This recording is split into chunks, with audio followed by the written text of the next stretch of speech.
क्या जिम्मेदारी आयद होती है पाकिस्तान पे, किस तरीके से सिफारती हिकमत अमली के साथ आगे बढ़ा जाए कि पूरी डेवलप्ड कंट्रीज़ जो हैं, पूरी दुनिया जो है उसको उसको साथ मिलाया जाए इस अहम तरीन इशू पर। बहुत शुक्रिया इमरान साहब। ये एक इम्पॉर्टेंट इशू है। कल ही इस रिपोर्ट को जारी किया गया है। मीडिया ने इससे काफ़ी सारी कवरेज भी दी है। पाकिस्तान, अभी आप देखें, कल अज़रबैजान के प्रेसिडेंट पाकिस्तान आए थे। उससे पहले इनकी मीटिंग हुई। शंघाई कोऑपरेशन ऑर्गेनाइजेशन की जो मल्टीलैटरल ऑर्गेनाइजेशन है, उसके ऊपर मीटिंग हुई। बल्कि शंघाई कोऑपरेशन ऑर्गेनाइजेशन के बारे में अगर आप थोड़ा सा बताऊं, वहाँ पर अफगानिस्तान के हवाले से कॉन्टैक्ट ग्रुप है जो इतना एक्टिव नहीं है, लेकिन पाकिस्तान ने जब अपनी स्टेटमेंट्स भी दी हैं वहाँ हाईलाइट किया है। मेरा ख्याल है कि जो सबसे इम्पोर्टेंट स्ट्रैटेजी पाकिस्तान को करनी चाहिए, एक तो सबसे पहले जो अपने दोस्त ममालिक हैं, रीजनल ममालिक हैं, उनके साथ इन चीज़ों को शेयर करना चाहिए। ऑफ कोर्स शेयर किया गया भी होगा, लेकिन एक रोबस्ट किस्म की डिप्लोमेसी चाहिए पाकिस्तान को।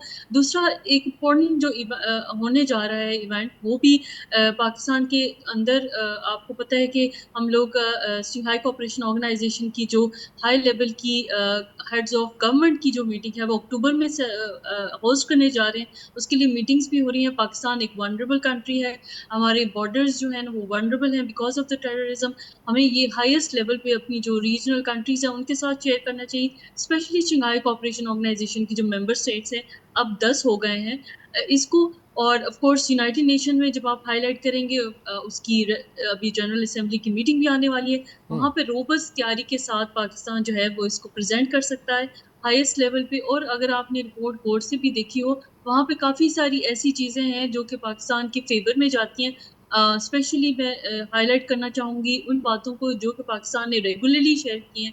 स्पेशली कि पाकिस्तान कितना वनरेबल है ऑफ कोर्स रेफ्यूजी के हवाले से, पाकिस्तान कितना वनरेबल है, जो टेररिस्ट इंसिडेंट्स हो रहे हैं, फिर हमारी जो स्ट्रेटेजिक इंटरेस्ट, हमारी स्ट्रेटेजिक रिलेशन कंट्रीज हैं जिनके साथ रिलेशन है पाकिस्तान, उनको स्पेशली चाइना के साथ हाँ पाकिस्तान को इसको रोबस्ट तरीके से जो है ना इंटरनेशनली चलाना चाहिए। फिर हाँ, ऑफ कोर्स यूनाइटेड स्टेट्स के ठीक है। साथ भी ये जो मेजर कंट्रीज हैं उनके साथ शेयर ठीक है करते हैं। राशिद अली साहब, ये फरमाइएगा कि इस पूरे मामले में आलमी बरादरी जो है उसका क्या किरदार, क्या जिम्मेदारियां अब बनती हैं, और एक ऐसे वक्त में कि जब अफगानिस्तान कहता है कि जनाब पाकिस्तान के पास अगर कोई सबूत हैं तो वो हमें पेश करें, हम खुद कार्रवाई करेंगे। अब ये ऑब्जर्वेशन तो खुद यूनाइटेड नेशंस की तरफ से आ रही है, तो कि उनकी कितनी जिम्मेदारी बनती है? जी बिल्कुल, ये अभी सारी जिम्मेवारी अफगान इंटरिम गवर्नमेंट की बनती है, क्योंकि यूनाइटेड नेशंस की जो सैंक्शंस मॉनिटरिंग टीम है उसने भी बड़ी क्लियर रिपोर्ट दे दी है, और ये रिपोर्ट पाकिस्तान काफ़ी अरसे से बायलैटरली अफगान अबूरी हुकूमत को ये चीज़ें बताता रहा है। उसके बाद हमारे पास एक क्वाड्रिलैटरल सिक्योरिटी फोरम है जिसमें पाक, ईरान और रशिया, चाइना वो भी हैं। अब उनके साथ भी हम इनके साथ इंगेज हैं अफगानिस्तान के साथ, और मल्टीलैटरल जो फोरम है उसके जरिए भी उनको बावर करवा चुके हैं। फिर जो ये जो शंघाई कोऑपरेशन ऑर्गेनाइजेशन, इसकी फोरम से भी एक उनको ये हाईलाइट किया गया है। मगर बदकिस्मती से जो अफगान अबूरी हुकूमत है वो एक थियोक्रेसी है, और आखिरी जो उनका डिसीजन मेकर है वो हिब्तुल्लाह अखुंज़ादा साहब हैं, जो आप समझ लें कि जिनका जो डिसीजन मेकिंग है वो उनकी आइडियोलॉजी पे डिपेंडेंट होती है, और वो उस तरीके से उन चीज़ों को नहीं लेते जिस तरीके से दुनिया, बाकी जो यूनाइटेड नेशंस वो देखते हैं, क्योंकि वो ऑलरेडी आइसोलेटेड हैं। यूएन ने उनको तस्लीम भी नहीं किया है, और उसके बाद उनकी एसेट्स भी फ्रोजन है। जो अभी दोहा एक 3 राउंड हुआ है तो उसमें जो यूनाइटेड नेशंस के दीगर रिप्रेजेंटेटिव स्पेशल आए हुए थे 25 ममालिक के और दीगर इंटरनेशनल ऑर्गेनाइजेशंस के, तो हमारे जो डेलीगेशन था जिसमें आसिफ दुरानी साहब थे हमारे स्पेशल रिप्रेजेंटेटिव, और उन्होंने काफ़ी अच्छे तरीके से इनके साथ ये बातचीत की। जो तालिबान का अफगान अबूरी हुकूमत का डेलीगेशन था, और बायलैटरली भी बात हुई, बट वो अपने पैरों पे पानी पड़ने नहीं दे रहे। उनको जो भी बात किया जाए तो वो उसको बिल्कुल डिनाई करते हैं, और ऐसा तासुर देते हैं जैसे कि वो बिल्कुल वो मुबर्रा हैं उन चीज़ों से, और वो उसमें इन्वॉल्व नहीं है। वेयरएज ये एक बड़ी क्लियर हकीकत है कि उधर से टीटीपी अब सबसे बड़ा ग्रुप इसलिए बन के उभर रहा है कि वहाँ से जो अलकायदा के लोग थे वो भी उसमें शामिल होना शुरू हो गए, क्योंकि अलकायदा तो अफगान अबूरी हुकूमत उनको अपने मुल्क में मजीद कार्रवाइयाँ करने की इजाज़त नहीं देती।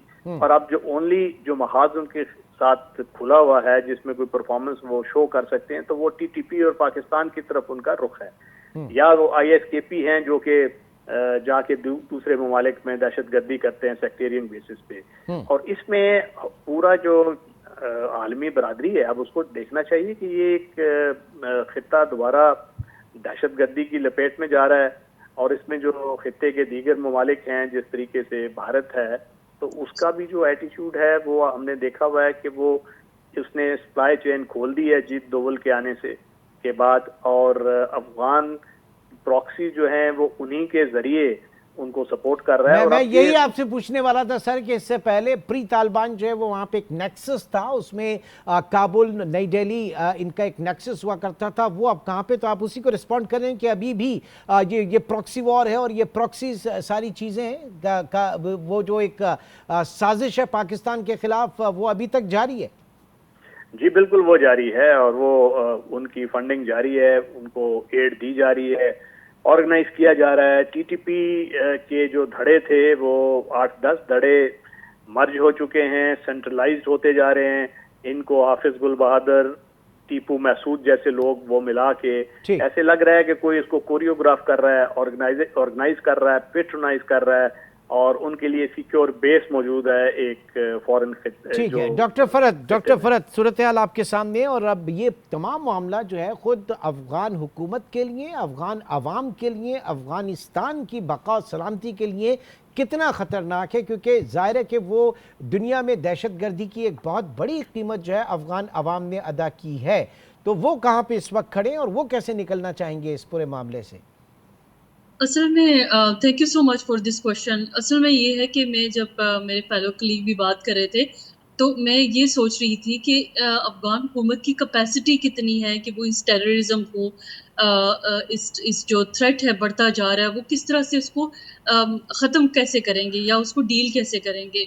मुझे ये लगता है कि शायद उनकी जो कैपेसिटी है एज गवर्नेंस की कैपेसिटी, आपने देख लिया दुनिया के सबसे पोरेस्ट वो नेशन है, पॉवर्टी की हालात बहुत ख़राब हैं। फिर इसके अलावा फूड सिक्योरिटी, वो जितना भी कोशिश कर लें, और वो जो एक डिक्टेटोरियल किस्म की, थियोक्रेटिक किस्म की रिजीम है वहाँ पर। तो अफगान जो आपको याद होगा कि अगस्त 2020 मैंने खुद अपनी आंखों से किस तरह से अफगानिस्तान के जो लोग हैं उनको वहाँ से निकलते और डरते हुए इन तालिबान से निकलते हुए वहाँ से देखा था। रेफ्यूजी के इन्फ्लक्स आया पाकिस्तान में। तो हमें ये देखना पड़ेगा, और आलमी जो ताकतें हैं, आलमी रियासतें हैं, डेवलप्ड कंट्रीज़ हैं या डेवलपिंग कंट्रीज़ हैं, जो रीजनल कंट्रीज़ हैं, मैं दूर नहीं जाऊँगी, रीजनल कंट्रीज़ हैं, उनका क्या मौक़िफ़ होगा कि वो अफ़गानिस्तान के जो लोग हैं उनको किस तरह से डील और सपोर्ट करना चाहेंगे, जबकि हम उन्हें रिकग्नाइज़ नहीं करते हैं। डिफेक्टो चाइना ने, ऑफ कोर्स आपने देखा होगा, एम्बेसडर हैं वहाँ के एम्बेसडर हैं, एक एंगेजमेंट की पॉलिसी कुछ ना कुछ रखी हुई है, लेकिन अगर आप अब देखें तो वो एक जो ड्रग ट्रैफिकिंग का एक गड़ा बनता जा रहा है। ठीक है, इनकी कैपेसिटी कैसे होगी और कौन इन्हें सपोर्ट करेगा? अगर यूनाइटेड नेशंस, एक बात जो मैं कहना चाहूँगी, यूनाइटेड नेशन की रिपोर्ट तो बिल्कुल ठीक है और उसमें एविडेंसेस भी बहुत क्लियर हैं, रीजन के लिए भी, ग्लोबली भी बहुत, लेकिन ये वो कहते हैं ना कि इस बिल्ली के गले में घंटी कौन बांधेगा, इसको कैसे डील कैसे किया जाएगा? जबकि अगर आप उनकी गवर्नेंस के स्ट्रक्चर्स देखें तो दे आर जस्ट लाइक एक any organization which was considered as terrorism. जब आपके लिस्ट में जो रिपोर्ट भी है उसमें भी 60 से ज्यादा जो टेररिस्ट लिस्ट है वो उनकी गवर्नेंस में है। आपने देखोगा बहुत सारे ऐसे अफगान, अभी जो कतर में भी जो डिस्कशंस हुई, वो बहुत सारे ऐसे लोग थे जो कि ब्लैक लिस्टेड थे और आपने उनसे बात करना पड़ी ना चाहते हुए भी।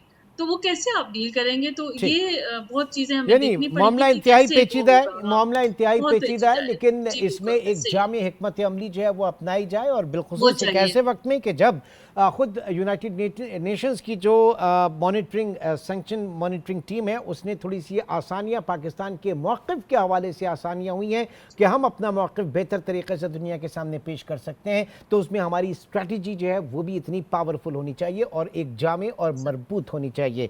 बहुत बहुत शुक्रिया डॉक्टर फ़रत आसिफ आपका भी, ब्रिगेडियर रिटायर्ड राशिद वली साहब आपका भी, और सलमान जावेद साहब भी हमारे साथ आज के प्रोग्राम में शरीक रहे।